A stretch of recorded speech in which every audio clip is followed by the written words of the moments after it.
Hi friends, అధ్యాయం 5 న్యాయ వ్యవస్థలోని 6వ పార్ట్ చదువుతున్నాను ఫ్రెండ్స్. ఇప్పుడు నేను సామాన్యునికి న్యాయస్థానాలను అందుబాటులో తీసుకురావడం అంటే న్యాయాన్ని అందుబాటులోకి తీసుకురావడమే. రాజ్యాంగంలోని ఆర్టికల్ 21లో జీవించే హక్కులు, ఆహారం పొందే హక్కు కూడా ఇమిడి ఉన్నదని కోర్టు విశదీకరించినట్లు పైన గమనించారు. ఈ విధంగా పౌరులు ప్రాథమిక హక్కులను పొందడంలో న్యాయస్థానాలు చాలా ముఖ్య పాత్ర పోషిస్తాయి.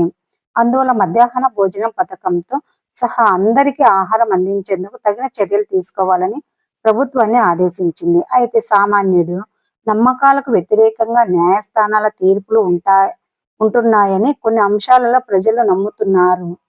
ఉదాహరణకు పేదవాళ్ళ నివాస గృహ హక్కుకు సంబంధించిన అంశాలపై పనిచేస్తున్న కార్యకర్తలు ఇటీవల కాలంలో గృహాల తొలగింపుపై ఇచ్చిన తీర్పులు గత తీర్పులతో పోలిస్తే చాలా భిన్నంగా ఉన్నాయని భావిస్తున్నారు. గత తీర్పులు మురికివాడల్లో నివసించే వారి జీవితాలను కాపాడే విధంగా ఉన్నాయి. దీనికి భిన్నంగా ఇటీవల తీర్పులు వారిని నగరంలో ఆక్రమణదారులుగా చూపించే ప్రయత్నం చేశాయని వారి వాదన.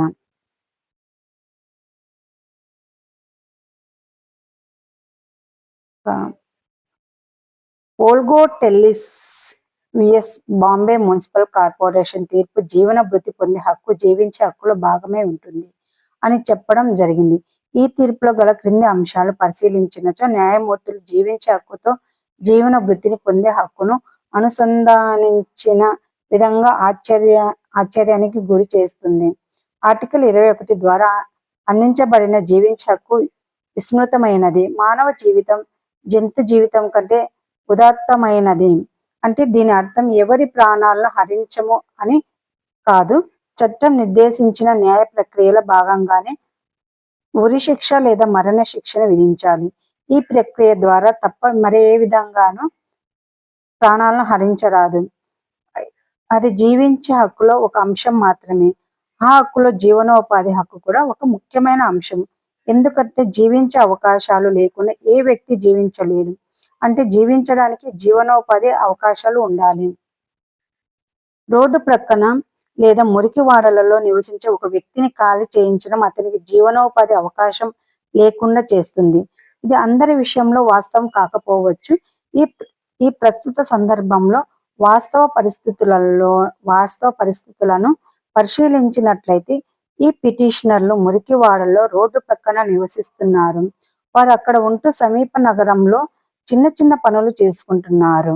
వారికి నివసించడానికి మరి ప్రదేశం లేదనేది సాక్ష్యాధారాల ద్వారా స్పష్టం అవుతుంది. కాబట్టి వారు పనిచేసే ప్రదేశానికి దగ్గరలో గల రోడ్డు పక్కన మురికివాడలలో ఉంటున్నారు. అక్కడ వారు ఉండకపోతే వారికి పని కూడా ఉండదు. చివరిగా అర్జీదారుని అతను ఉన్న ప్రదేశం నుండి తొలగించడం వలన జీవనోపాధిని కోల్పోతాడు. తత్ఫలితంగా అతను తన జీవించే హక్కు కోల్పోతాడు అనే నిర్ణయానికి రావాల్సి ఉంటుంది. ఓల్గో టెల్లిస్ విఎస్ బాంబే మున్సిపల్ కార్పొరేషన్. వీధి వ్యాపారులు జీవనోపాధికి రక్షణ మరియు విధి విక్రయాల నియంత్రణ చట్టం 2014 గురించి తెలుసుకోండి.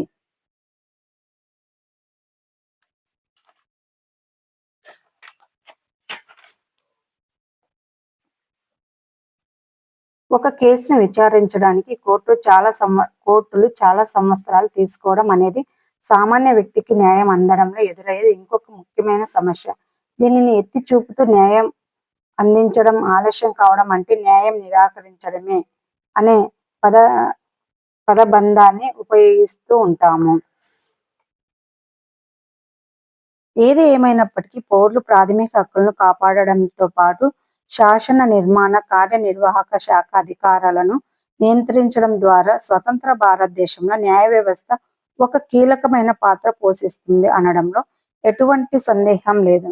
మన ప్రజాస్వామ్యంలో ఒక ముఖ్యమైన లక్షణంగా స్వతంత్ర ప్రతిపత్తితో కూడిన న్యాయ వ్యవస్థను సరైన పద్ధతిలో ప్రతిపాదించటం ద్వారా రాజ్యాంగ పరిషత్ సభ్యులు సరైన దృక్పథాన్ని ప్రదర్శించారు.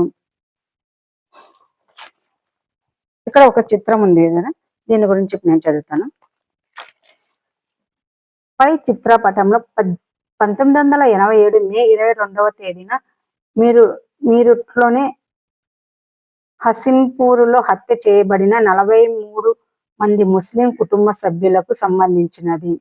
ఈ కుటుంబాలు గత 31 సంవత్సరాలుగా న్యాయం కోసం పోరాడాయి. ఈ విచారణలో సుదీర్ఘ జాప్యం కారణంగా సుప్రీంకోర్టు సెప్టెంబర్ 2002లో ఈ కేసును ఉత్తరప్రదేశ్ రాష్ట్రం నుండి ఢిల్లీకి మార్చింది. హత్యారోపణ, ఇతర నేరారోపణలతో 19 మంది ప్రొవిన్సియల్ ఆర్మ్ కానిస్టేబులరీ పిఎసి వారు నేర విచారణను ఎదుర్కొన్నారు. 2007 నాటికి కేవలం 3 సాక్షులను మాత్రమే విచారించారు.